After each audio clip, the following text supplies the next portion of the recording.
Bottles in existence, as far as we know. There may be one lost in a cellar somewhere, we can't find it. But we've opened the last, about half an hour ago, Dom opened the last two bottles of these pre-phylloxera vintages, 1868 and 1863.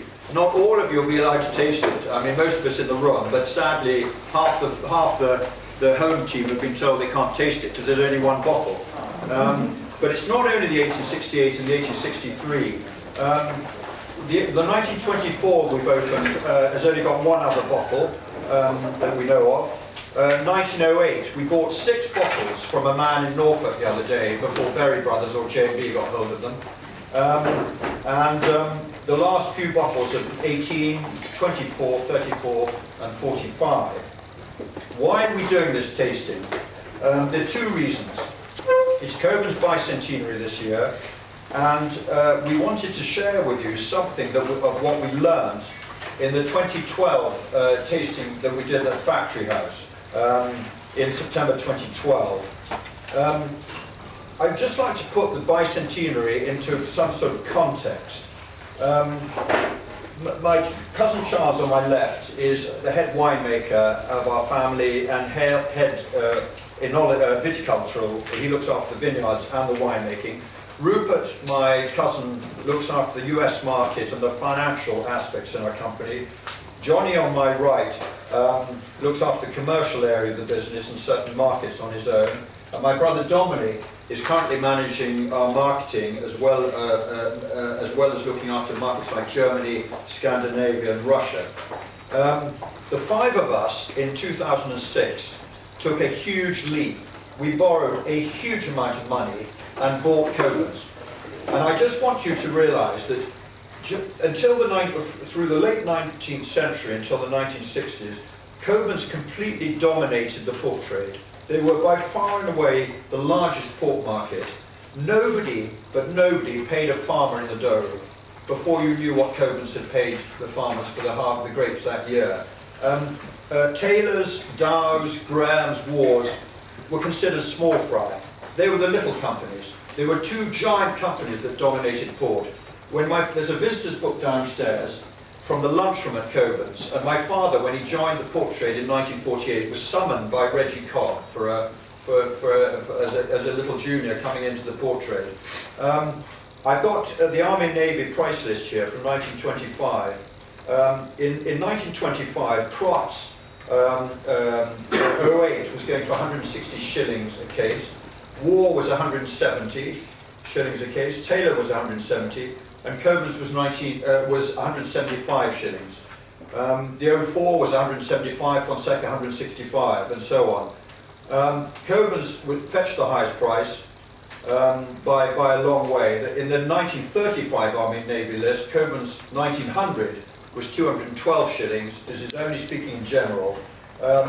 Corporate ownership is not a good fit with wine. Quarterly reports, share price, investors' reports does not encourage long-term thinking. We often work in planting a new vineyard which won't produce anything great for 10 years, and that doesn't fit well with a corporate mindset. Obviously there are glorious exceptions to that rule, but generally speaking we believe there's a great affinity between families and wine, because it's all about time, it's all about belief in long term, and wine needs that time. So after 44 years, and in 2006, we took the plunge to buy Cockburn's. We found some fabulous things, and we found some horrors. And Charles will give you some of that story in a moment, because he had the job, a bigger part of the job of sorting things out. In 2012, we held a Factory House tasting where some of you were there, and that tasting strongly influenced our 2011 vintage port, which we're going to taste in a minute.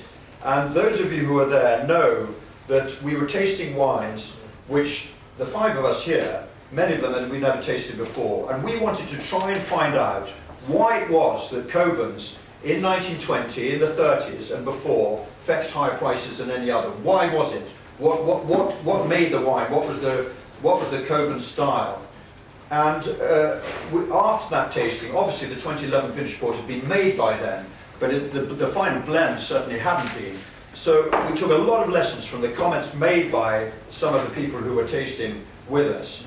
We finally, in the spring of that year, of 2013, we bottled just 3,000 cases. And I'm glad to say that Cockburn's 2011, it was only 3,000 cases, a tiny amount made. For the first time in half a century, several people, leading names in the UK wine trade, bought Cockburn's for the first time.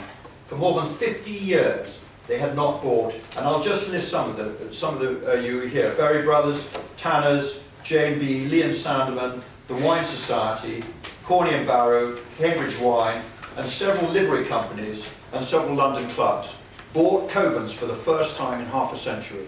That was for us a fantastic achievement. We had made a wine that had earned some merit, some notice, and sufficient for some of you here in the room to buy it for your customers. It was really made us feel very, very good. The 2012 tasting, they were spent several months researching the Cockburn's archive, and we found a whole lot of complete lies.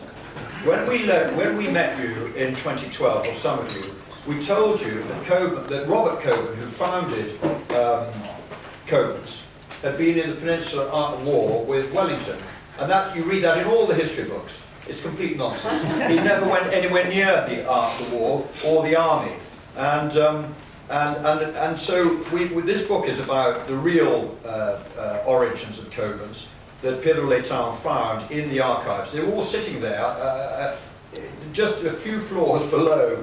Generations of Cockburn's directors who just simply couldn't be bothered to go downstairs, open the door, and go and look at the old letters. And I've got right here one of the letters they found, which I'm trying not to destroy.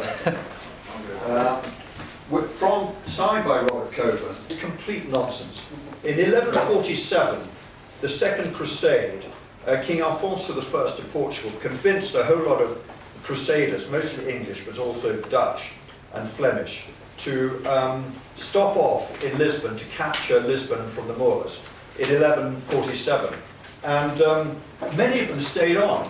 The first bishop of Lisbon was an Englishman, and many of the crusaders settled up the Santarém Valley. So I think it's somewhat unlikely that if British were in Portugal in 1147, it would take them 500 years to get to the Douro. I mean, it's as if there was some sort of barrier around the Douro, here be lions, or I mean, it's just nonsense. In 1153, the Cistercians founded two great monasteries in the Douro Valley. Nobody talks about them. Tarouca and Salzirdas, if the next time you go to the Douro, go and see these monasteries. They owned hundreds of hectares of vineyard and land. And it's almost certain that these Cistercians were making wine, and very good wine, back in the 12th and 13th centuries. This is where the merchants found their wine, for absolutely certain. And it's long, and it's a great misreading of history to think that the English somehow invented the wines of the Douro. But the first Anglo-Portuguese alliance was 1373, Treaty of Windsor in 1386. And in 1387, John of Gaunt's daughter, Philippa of Lancaster, married King John I of Portugal in Oporto. Again, I think it's somewhat unlikely that the English who came with Philippa of Lancaster, many did, found it rather terrifying to go over the Morang to the Douro region, which after all is only about 2 days on a horse. So this is all a myth. Later, as you all know, Catherine of Braganza married Charles II of England in 1662. These two marriages are pretty much the reason why port is what it is today, certainly in this market. Back to Cockburn's. This letter, which I've got here, by Robert Cockburn in 1817, writes, "The quality of the wine, that is the first thing to be looked to." And that's exactly what we've been doing for the last 5 or 6 years since we took over Cockburn's. The true history of Cockburn's is a fascinating one. John Smithies, it's in the book here. He refused to wear the suit.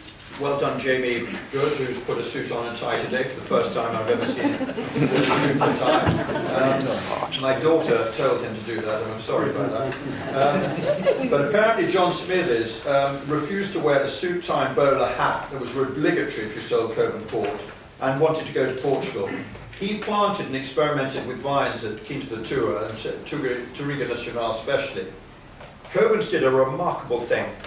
In 1969, and for the previous 50 years, the port trade in England was entirely about ruby port in the pubs and vintage port for the wealthy in the clubs and the grand country homes of England. There was nothing in between. Cockburn's launched in 1969 Special Reserve. It transformed the port trade. The modern LBV came after that as a direct reaction to Cockburn's extraordinary success. And it transformed the economy of the Douro farmers. Suddenly, there weren't enough good grapes in the Douro. And that was an absolutely brilliant move, and incidentally under the control of Harvey's and Allied. So though I was being very rude about multinationals before, this was a stroke of genius. In 1978, Antonio Felipe, then managing director of Cockburn's, employed Miguel Correal, a young viticulturist trained in Bordeaux. In 1979, Antonio Felipe bought Quinta da Tua, and he put Miguel Correal to work to plant good vineyards to make great wines. And Miguel went to a vineyard that had been planted by John Smithers and took 1,800 clones of Touriga Nacional from that vineyard and took them up to Etaí. He bought in virus-free rootstock from Bordeaux, and virtually all the Touriga Nacional planted in Portugal comes from that one bit of work done by Miguel Correal, where apart from Ramos Pinto, the rest of the port trade was completely asleep in this area. It was really a remarkable bit of visionary work by Antonio Felipe, father, the one who works with us, and Miguel Correal. And some of the wines that you'll taste today, the red wine especially we're having with dinner, are a direct result of that remarkable work with Touriga Nacional. But John Smithers, just to put you another little anecdote from this book, when the original John Smithers came out, he wasn't considered smart enough. He applied to join the factory house in 1851 and was turned down and blackballed. Cockburn's resigned from the factory house in solidarity with their young employee, John Smithers I. In 1855, John Smithers married Margaret Teague, and by 1881 he was treasurer of the factory house. So clearly he played his cards well. So when we bought Cockburn in 2006, quite a lot of the work landed on my plate, and my father's plate at the time as well. He was still involved, thank God, because it was a lot of work. So Cockburn's was made up of some fantastic assets. It had 280 hectares of vineyard in prime locations, such as Canais, Valcoelho, Telhada, Villarissa, Tua, almost all in the Douro Superior. Besides that, there was the Corradas Lodge and another lodge in the Douro called Santa Maria. And these two lodges had fantastic conditions, amazing wood storage, and were filled with 30,000 pipes of stock, so quite a significant amount of wine. And this, as you can imagine, as a winemaker and as a viticulturist, this was a very exciting moment, actually. I mean, it's an opportunity to look at something produced by other people in different properties and with enormous potential. It became a little bit of a surprise, though, however, that the potential of these assets didn't seem to be coming through in the wines that were being produced. And there didn't seem to be any reason for not being able to produce great wines with such gems. These assets were fantastic. There were all the conditions there. In hindsight, I look at this and it makes me think of sort of buying a 60s Aston Martin, which has been badly restored, and finding, you know, all the original parts in the garage and then sort of setting it all up together again. So really, the question is, you know, how to get Cockburn's back to its former glory. Well, that was, you know, really what we needed to do.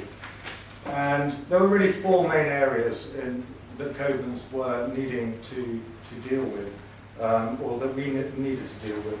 The main one, and the one that was frankly quite obvious to everybody, was the vinification area. The wineries that Cockburn had were in appalling condition, and the type of technology that was being used with thermovinification was the big thing at the Fochgoa winery. The thermovinification had actually been transferred from a Lamega winery in Cam, or near Lamega in Cam, to Fochgoa. In Cams, it probably made some sense to have thermovinification because it's a method of production for grapes that are not very ripe, and therefore in the low Douro that could have made some sense. In Fochgoa, it made no sense at all. It's one of the hottest areas in the Douro. To be thermovinifying was just very odd. The other thing that Cockburns were doing largely was using multi-morstel, which is a system of pumping over in lagage, not treading. This system again was frankly not ideal. It's a machine that sort of turns must into something that looks like milkshake, and it's a highly oxidizing process. Wasn't ideal. They had set up a new winery at Ganache, again using pumping over, not a system that we have employed for making top quality wines. And then the difficulty again was that these wineries were probably producing double what they should be producing, considering the size of the wineries. The input was far too great. And another sort of major flaw in the plan was that they were receiving in the same wineries farmers who they were buying grapes from, and grapes from their own fantastic properties. So you had these amazing fruit coming in from their own properties, which was then just mixed in with sort of local farmers who, as you can imagine, they do produce grapes on a weight basis. So At the last flight, in each around Pigan, so around 5.6, 5.2. And then up through the Valera Dam, you've got pHs up around 6. Your head about how, to me, Cockburn has always been about a specific kind of structure that's very different from the great Cockburn, but it's very different from other port wines. And I just wonder if you were thinking about structure, how you would define that, how you would describe. Swap round. In the lodges in Gaia, the Cockburn's team came over to the Dow and the Moor lodges, and we swapped everybody around.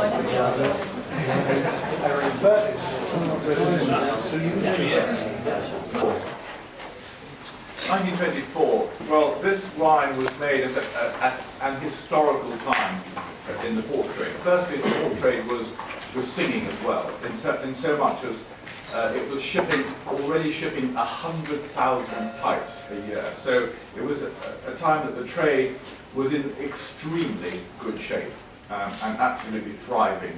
And it was also a period in which Cockburn's was very much leading the trade. Paul talked right at the beginning of the sort of prices that it was achieving then and the great wines it was making. It was also a time extremely important in the port trade because there was a time for new regulations coming into the port trade.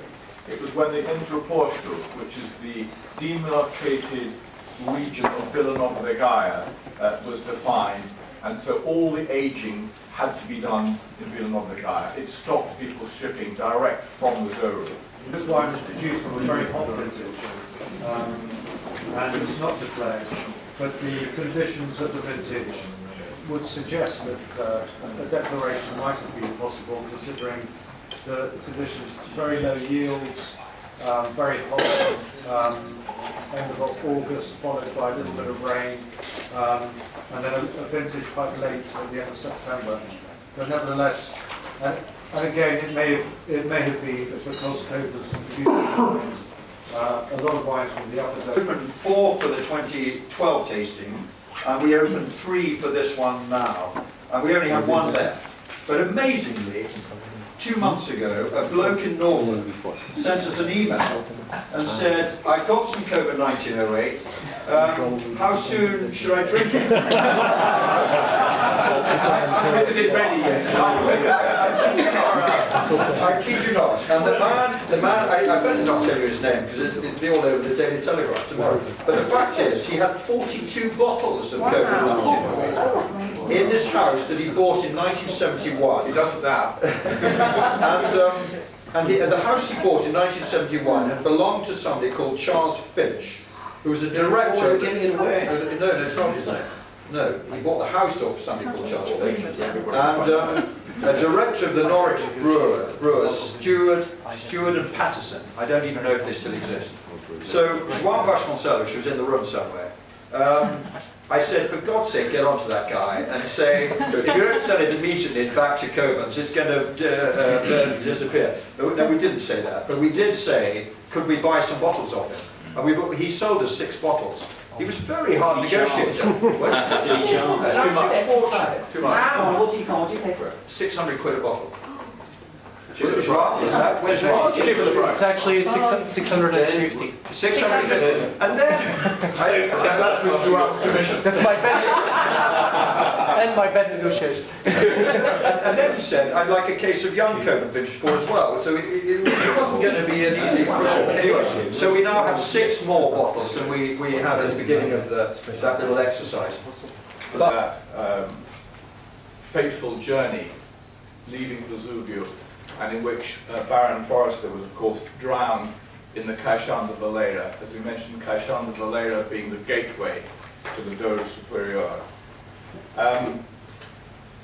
In 1863, John Tyndall was the first, gave the first explanation of the greenhouse effect. In 1863, Jules Verne, explorer, published 5 weeks in a balloon. And remembering what Rupert said, these were the days when Ernest Cockburn went up to the Douro to make his wine on horseback. It's just been mentioned that it takes 2 to 3 days to get up there by horseback. Not to the Douro Superior, 4 to 5 days up to where he went to make these wines. This wine was made 30 years before the train actually arrived in the Douro Superior. Yes, it was started being built well before, but it didn't reach the likes of the areas of Canide until much, much later. It was the days of only vacarabills and ox cart. It was the days of no electricity. These wines were made in absolutely rudimentary conditions. Amazingly, for me, this is the first time I've tasted a totally pre-phylloxera wine, and I'm sure it's the same for many of you. It's almost prehistoric in terms of wine. Richard, talking about prehistory and being prehistoric, it was in 1863 was the year that Richard Owen published the first description of a fossilized bird, and a prehistoric one at that, the Archaeopteryx. But all this history pales into insignificance, the total insignificance, when you understand the significance that this wine has for the 5 of us sitting here, and for Harry and Charlotte Symington, Paul's younger girl and boy, just through there. It pales into insignificance because 1863 was in fact the birth year of Andrew James Symington, who was the one, of course, who started it all. 21 years after this wine was made, he arrived in Portugal from Scotland. So the poignancy and the sense of history simply couldn't be greater for this wine. This is something that none of us here, none of us 5, ever thought we would do. We never thought we would be here tasting a wine. Andrew James Symington died in 1939. At that time, Cockburn's was the reference brand, the reference port. And I don't think in his wildest dreams he would have thought that 4 generations on, from when he started, that we would be here tasting not only owning the Cockburn's brand and the Cockburn's vineyards, but actually tasting a Cockburn's wine from his birth here. As the 5th generation, might say, the younger lot who we're looking forward to coming in, Charlotte has already joined. But the younger generation, I think, would just describe this as totally insane, ridiculous, wicked, awesome, however they like to describe it. Well, unfortunately, they will never see it. And that is actually probably the saddest thing about today. But I never thought I would be tasting this, and when I did taste it, I wrote down here. I can't remember where my put it. I mean, I've only tasted it as it arrived here on the table, and I just wrote down, I don't care what it tastes like. Actually, it has a really curious taste for me, and it is a curious wine, and why shouldn't it be? I find it slightly varnishy. There's a really strange sort of almost banana and vanilla and coffee mixture. It reminds me, I think there's a pudding called banoffee pie or something, and it's got that sort of banoffee pie to it. But the thing I thought I would never write down about a wine is that it gives me goosebumps. It really does make me almost tingle when I taste it, and I think it's absolutely remarkable. Very British, because to our absolute fury, we all packed off to school in England, which we all hated. I certainly hated. Charles's wife Marta is coming to join us for dinner. My mother's half Portuguese. We're all born in that little hospital in Moçarello, and Portugal is our Madeira is our home. And as I said earlier, Ruth and I were at a meeting at Bonfim yesterday morning, and it was the most fabulous weekend in the Douro this last weekend. All the almond blossom is out, and to come all the way over to London and get on that sodding underground is just so pleasant. But anyway, I hope you've enjoyed these wines. We'll never be able to do this again. And I hope you'll remember port and the Douro for what it can do, because this is just magnificent. Thank you very much. Let's go.